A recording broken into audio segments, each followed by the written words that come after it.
Hi, I'm best-selling author and HEA contributor Verna DePaul, and today I'm interviewing award-winning author Barbara O'Neill.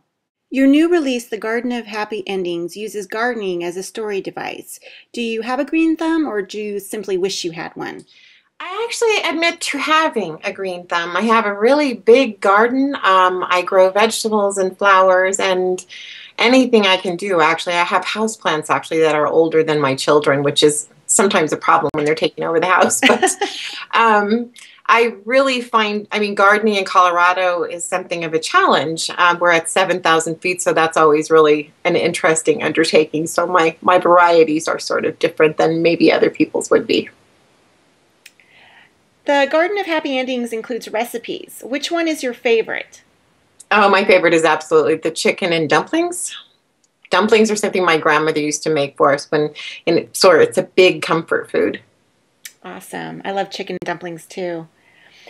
The heroine of The Garden of Happy Endings is a reverend in a small church, which I think is a fascinating character. Why did you choose a reverend as a heroine?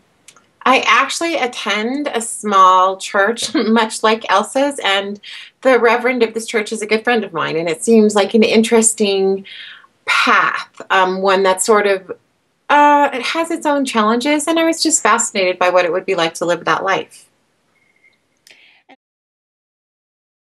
And rumor has it you love olive oil. Is I do love olive oil, Oh yeah, what's not to love, right? right? Is there a particular kind that's your favorite?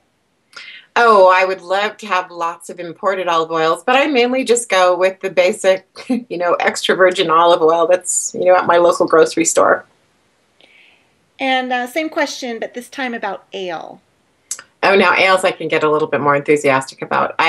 We in Colorado we have a lot of microbreweries, so sampling all the local ales is really a lot of fun. But if none of those are available, the fat tires and whatnot, then I can always make do with a Newcastle. Great. Please tell us about the Garden of Happy Endings and what readers can expect to see from you next.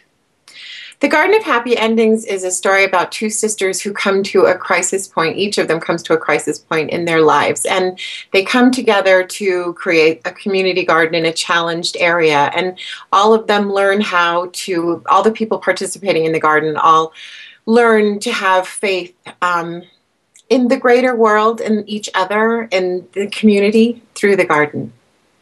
And next is it's a novel about four food bloggers who go to an organic garden, an organic farm, to get together for the first time. Oh, that sounds wonderful. When will that be coming out? That will be out next year. Great. Is there anything you'd like to tell the readers and the viewers? I'm so glad that we are able to talk like this and have so much communication together. And I do hope that you'll pick up The Garden of Happy Endings and give it a try. Thank you so much for being with us here today. My pleasure.